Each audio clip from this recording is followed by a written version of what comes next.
webinar series presented in part by the Ohio Arts Council as part of our free monthly webinar series. Today we'll be hearing from Christy Tanner with JobsOhio on the Vibrant Community Program.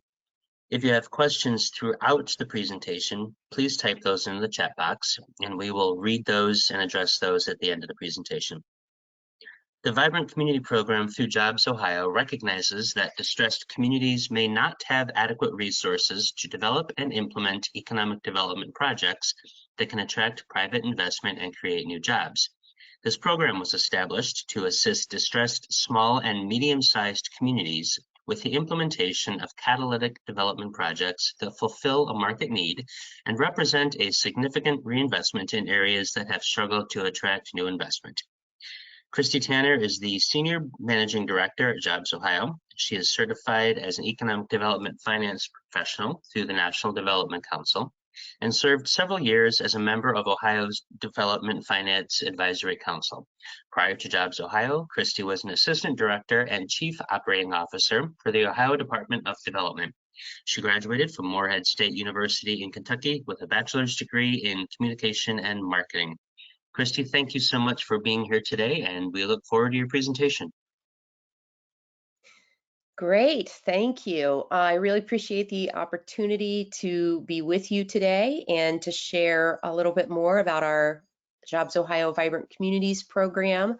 It was recently expanded toward the end of last year, so I'll be sharing in the presentation what that expansion of the program looks like, going from 96 communities up to over 300 now. So, but first, if I can just sort of introduce myself again and JobsOhio for those of you that are not familiar with JobsOhio. It is our state's privatized economic development organization. We were created in 2011 by the General Assembly as a private not-for-profit focused on economic development, primarily attracting outside investment into the state and helping our existing companies grow and expand. And that's been our core business, if you will, from the beginning in terms of attracting investment in the state and job creation.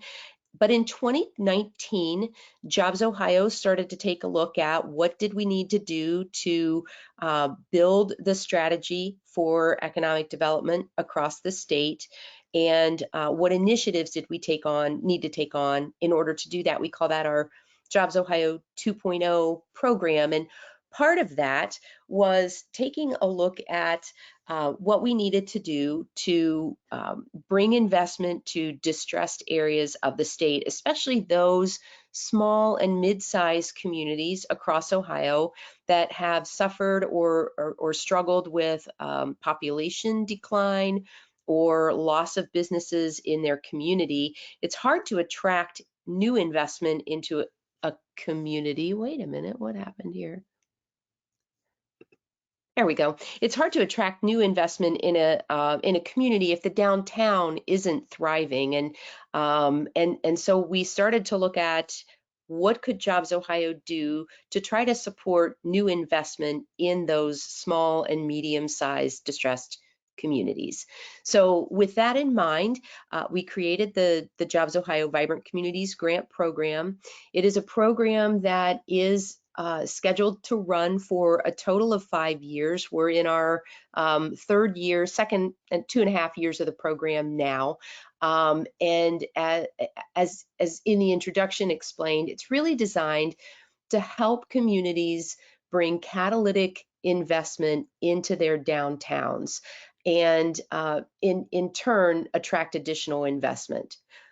The grant program has a maximum award amount of $1 million. With funding not to exceed 50% of the eligible costs.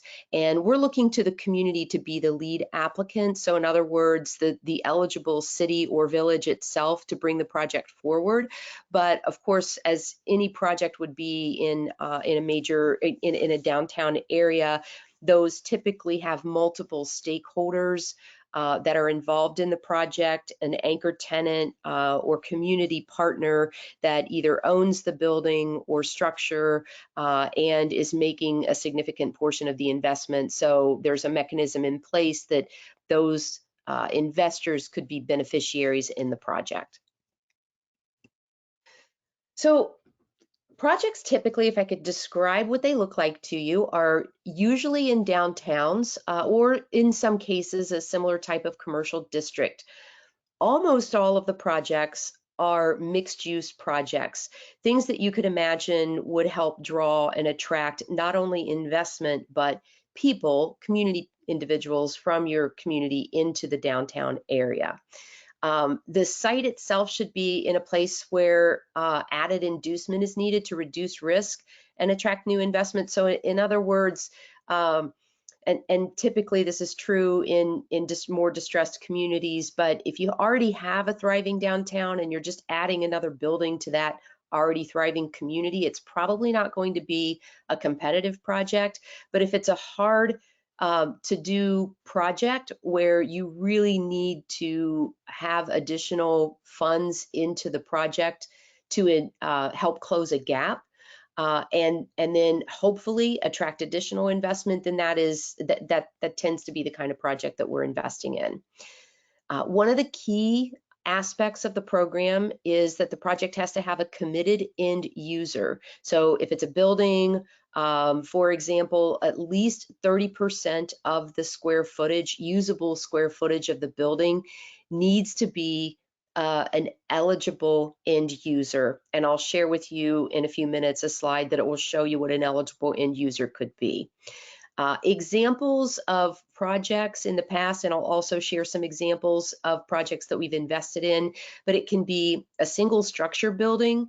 It could be a combination of 2 or 3 buildings in the same city block. It could be multiple buildings, and in some cases, and you'll see the picture on this slide, happens to be an example of where there's multiple buildings that are being targeted in a historic district, and it'll be a phased, multi-phased project. So any combination of those things, the key is that it needs to be a project that has critical mass or impact within the community. Key project criteria and things that we're looking for in competitive projects, obviously fulfilling a market need. So in a lot of cases that often retail space on the first floor. It could be a combination of restaurant or shops or whatever it might be. We'll often see office space, and that could be on the first or second floor. That office space could be for a local business, or it could be a professional type service that happens to be relocating or expanding. And then we also we'll see residential often in some communities that could be on the upper floors. I've already talked about catalytic investment. One of the key aspects of the program is that the project itself needs to be something that is a priority for the community. So in other words, within the community's long-term plan for their downtown, that demonstrates that this has been an area or a district of focus for the city or the village. And that there is stakeholder engagement, so public-private type partnerships where you have business leaders, chambers of commerce, other downtown partners that are invested in the project, supportive of the project, either financially or at a minimum willing to express their support for that project. We are looking for job creation and retention, but this is not a primary focus of the program. Typically, this will be secondary. It is something that is a metric commitment, so we're looking for a commitment up front of what that job creation and or retention looks like for the project. And then we'll expect to see annual reports that follow up on not only the job creation and retention aspect, but also the total investment in the project from other partners. Experienced projects as experienced developers or owners of the structure. And it doesn't mean that it has to be a sophisticated type of development firm. In a lot of these projects, our partner or developer in the project is an individual that is from the community that happens to own other properties in the downtown and is looking to engage and try to make something transformational happen within their community. And then we're also looking for projects that are fairly near term. So in order to be able to apply for the program, the project needs to be well defined. It needs to have its capital stack in place, if you will, so that you know what your sources, what the costs are going to be of the project, what needs to be done to make it happen. That could be an engineering or construction estimate, whatever that might look like, along with what other sources of funding are going to be in the project. And often it could be leveraged with other grant programs, but often it's typically either developer equity or owner equity in combination with bank financing. If I continue on, so let's talk a little bit about eligible end users and what these projects look like. I mentioned in the previous slide that there needs to be, in order to be eligible for the program, you have to have at least a 30% committed anchor tenant. And that's 30% of the usable square feet. That could be office. An office could be, as I said, it doesn't necessarily have to be in what we look at as our JobsOhio targeted industries, but oftentimes in this, it is a local service provider, a law firm, an accounting firm.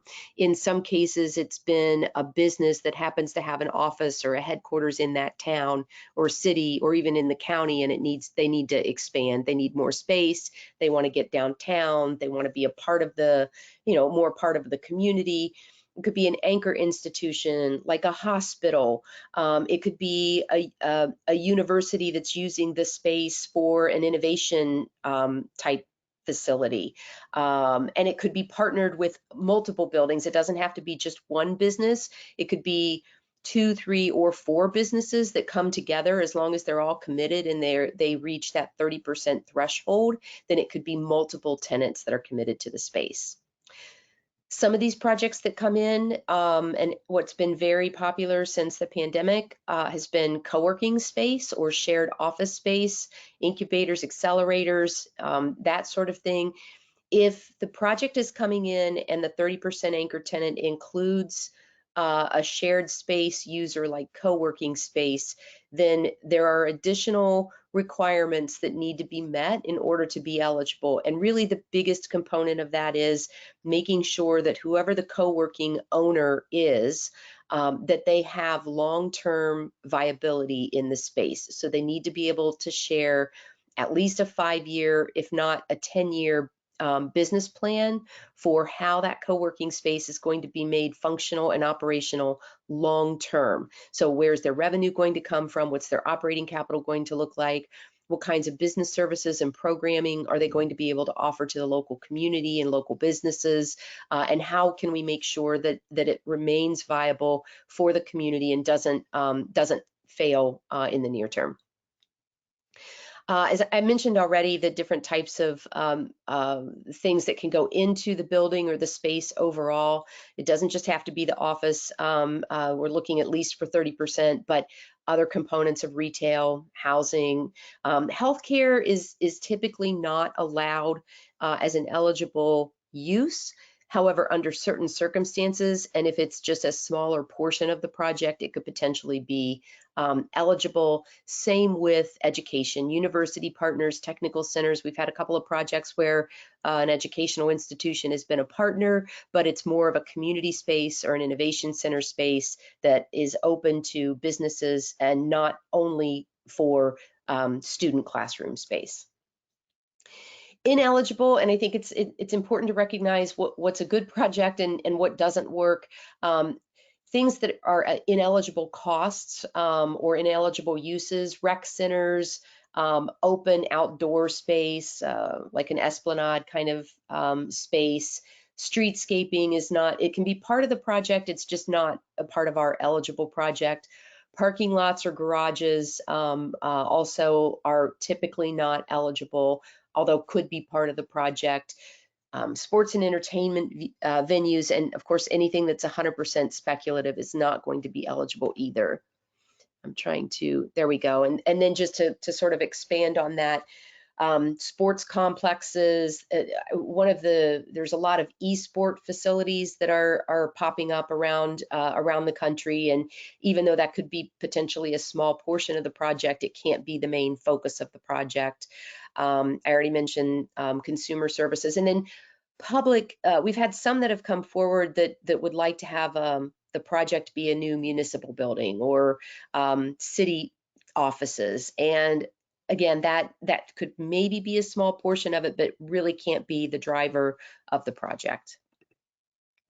And then this just summarizes for you, and all of this is available on our website, and I'll share that with you. But eligible and ineligible costs and what that looks like. We're really focused on the building hard costs themselves. So in some cases, it could be new construction, it could be renovation, it could be historic renovation, it could be environmental remediation, anything along those lines. Building renovation is really what we're focused on. And then ineligible, I already touched on some of those items.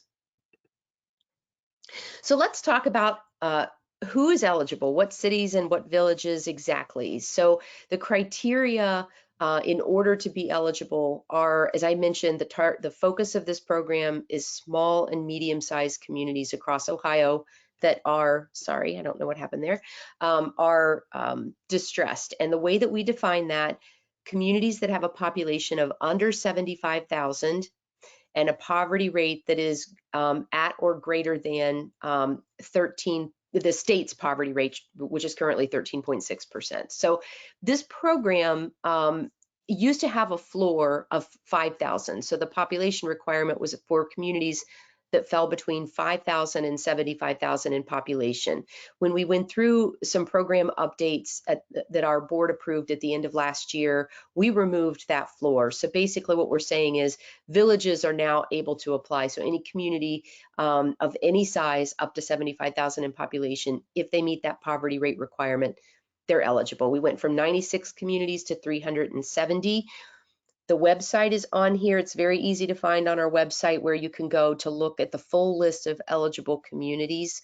And you'll see the map here. And I'm going to walk through very quickly each of the regions so that you could see if your village or city is listed on here. But before I do that, I want to mention that the first entry point for the program, if you have a project that you would like to review with JobsOhio, would be to go to our JobsOhio regional network partners.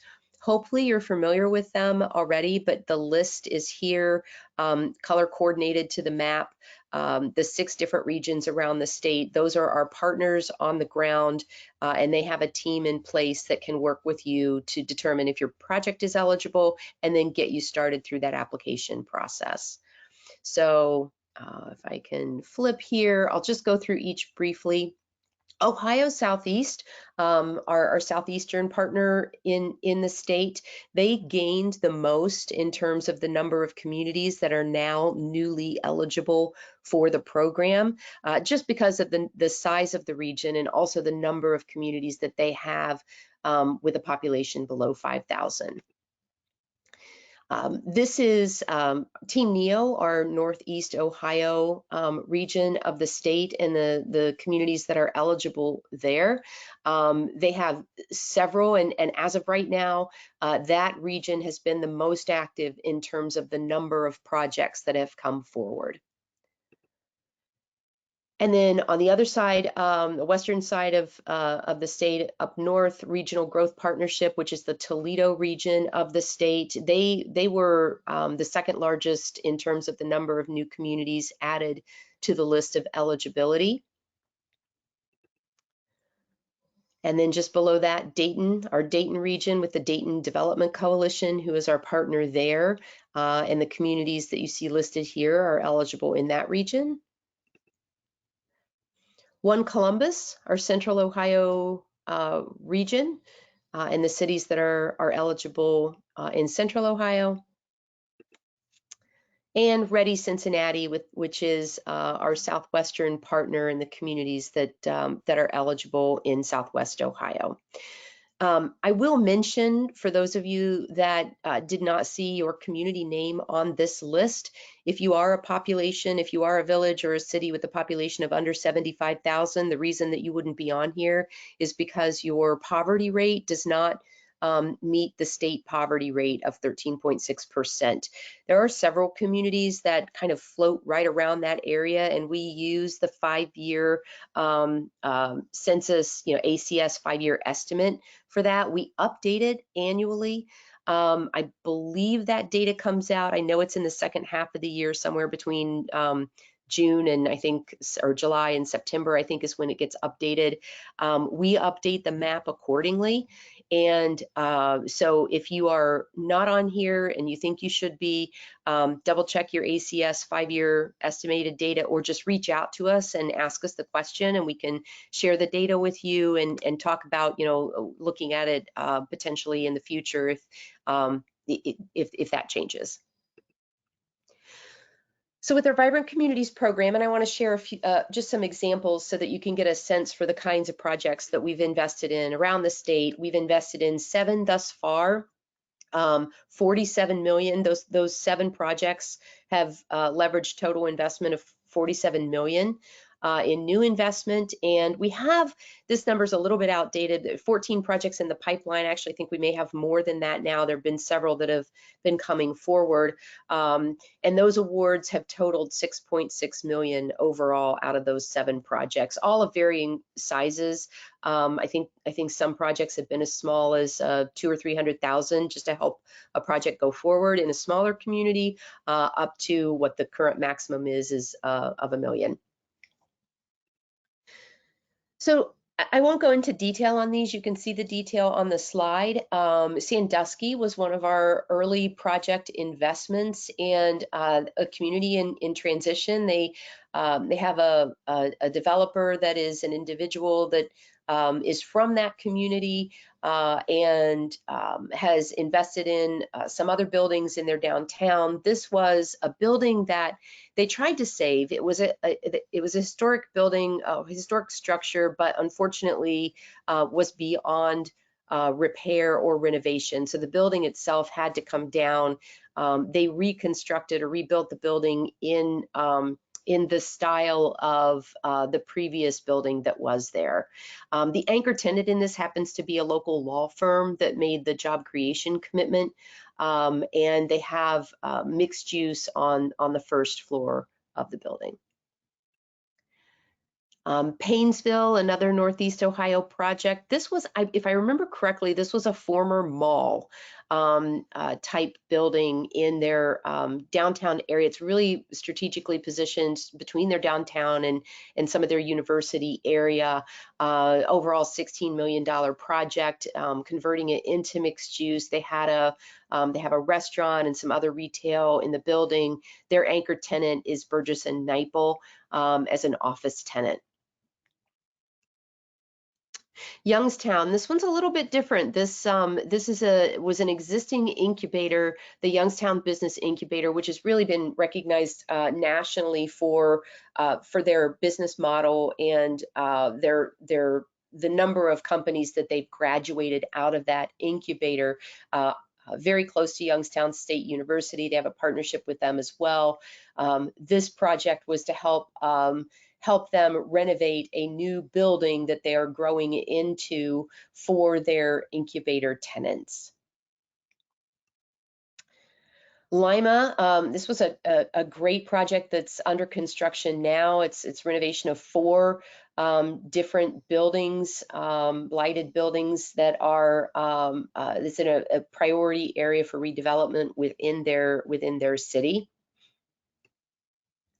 And then this one, a little bit different, with a university partner in the village of Oxford, which is where Miami University is, College at Elm Innovation Center. This is a was a vacant building that the university owned, that had been a food service building.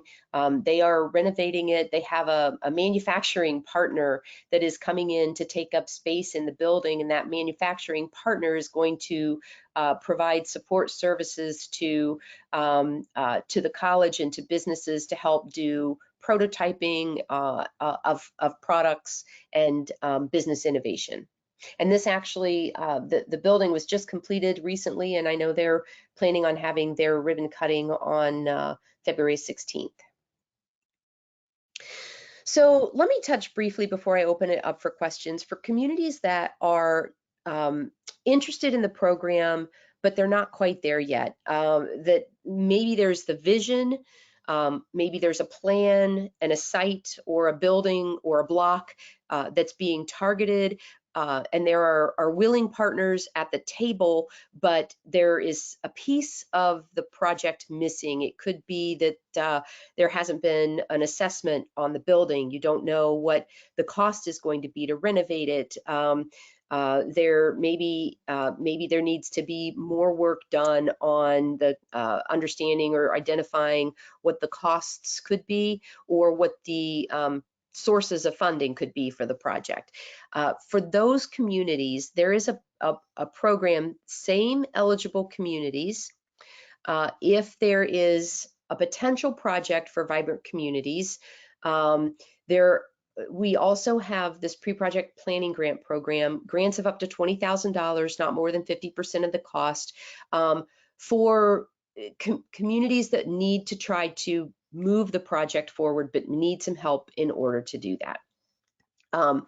It could be any one of these things. As I mentioned, it could be a market study to determine what needs what the space could best be utilized for. It could be due diligence on the site itself, planning, cost planning, uses planning, even developing what the timeline needs to look like, and marketing. It's pretty wide open. If you bring this project forward, there's a very simple sort of application process for it, where you just tell us where the project is stuck and what kind of help you need. One of the key things that you would want to have in hand would be an idea of what you need. So, if it's architectural design or drawings, or if it's engineering costs to figure out if you can save a building and what it's going to cost to do it. Have some rough estimates, or at least a partner in hand that can do that kind of work. And then we actually end up paying the vendor for half of the cost to get the work done.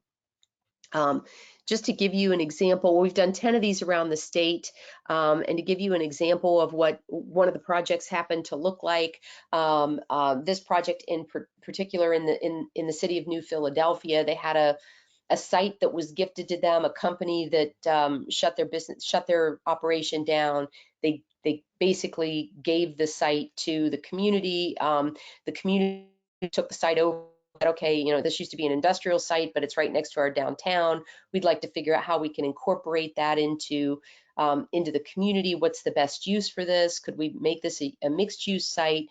And so they contracted with a partner to come in and do work to try to best determine what was the highest and best use of this site going forward. So and then you could take this into the next step, which would be bring it forward then and apply for a Vibrant Communities grant. It's not required that you go through the planning program in order to access the Vibrant Communities program. Doesn't increase or decrease your odds of getting funding through the Vibrant Communities program. It's just a tool that's available, a program that's available should a community need it, recognizing that many communities are not quite ready to jump into a Vibrant Communities program. So with that is everything I have. I didn't, from my view, I don't see questions in the chat, but I will turn it back over to see if there are questions that I can answer. Thank you, Christy. And if you do have any questions, please type them into your chat box now. I do have a few questions actually here. First and foremost, everyone asking if you can get a copy of the presentation. You'll be emailed a copy of this. It comes automatically from GoToWebinar. Typically comes about one day after the presentation, so keep your eyes out in your email for that. So the first question we had was on the pre-development grants. Can communities apply for more than one if there's more than one project that could happen in their community? We've not done that yet.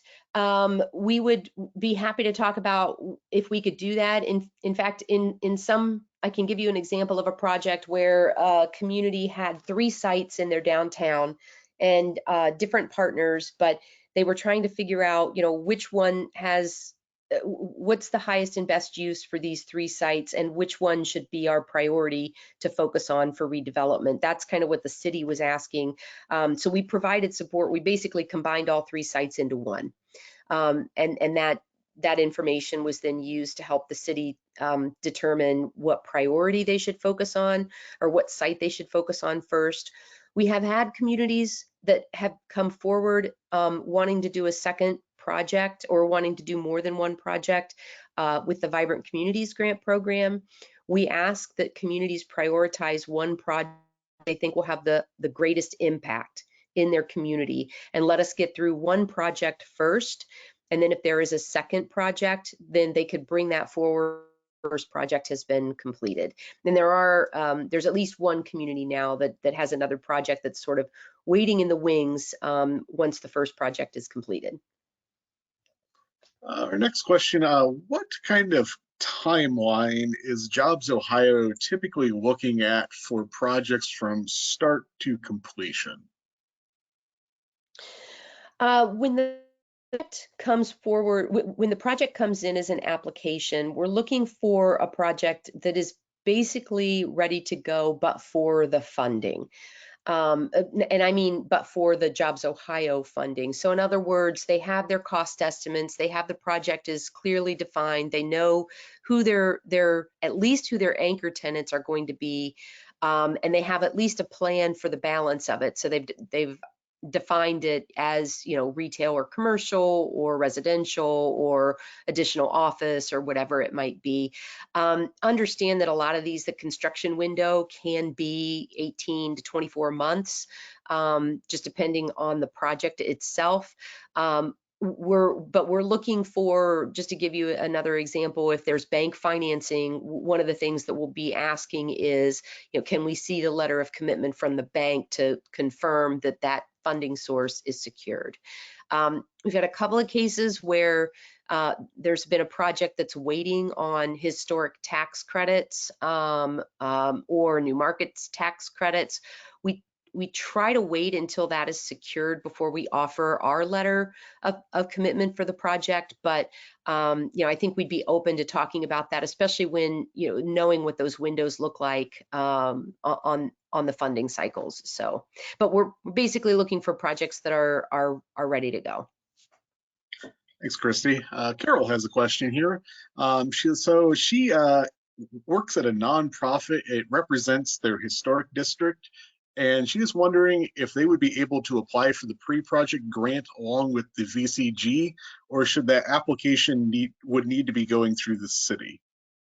We would like it to come from the city, but typically the way that the projects bubble up, if you will, is you have that, often you'll have the building owner or whoever is a partner in the project from the private sector side, bringing it forward to the public sector side. So, or working with whoever the economic development organization is. It doesn't necessarily have to be the city or the village, but it does need to be, obviously they need to be on board and consider the project to be a priority, but the application should be originally coming from the economic development organization in the community.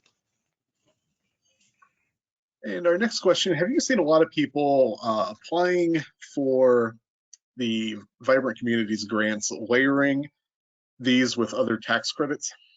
Yes. Several of our projects have had historic tax credits. I don't think we've had a project with new markets tax credits yet, but just historic tax credits, state and federal. One of the other things we're looking forward to is the hope that with the State of Ohio Department of Development's new, I think they're calling it the Appalachian Grant Program. Projects coming forward that can leverage some of those dollars as well. But any other grant program or funding source, there's no restriction or requirement or percentage per se of how much of the dollars in the project are coming from other grant funds. So we strongly encourage leveraging as many programs as a community can to help projects go forward. Thanks, Christy. I'm taking a short commercial break here to give you guys any last questions you guys have. So we'd like to thank Christy once again for doing this. We love partnering with Jobs Ohio, and we were really, really excited when this program came out a few years ago and promoted it heavily around the state. And also coming up, in case any of you are interested, we have a workshop in Marietta on February 15th coming up. It's going to be on working to develop downtown public art programs in your communities. So if you're interested in that, sign up is on our website, heritageohio.org. And I'm not seeing any more questions coming in, so I think that was it, Christy. Thanks once again for joining us today. Always happy to partner with you. Do you have any final comments? No, again, thank you for the opportunity, and I would encourage you to reach out to our Jobs Ohio network partners and talk with them about any potential projects that you might have or questions that you might have. We're actively trying to do as many of the projects as we can around the state. This is a program has a lifespan of 5 years, and we're about halfway through that at this point. So we'd like to make as much of an impact as possible with the remaining time of the program. Thank you, Christy, and thank you everyone for joining today. We hope to see you at our next webinar. Thank you and have a good afternoon.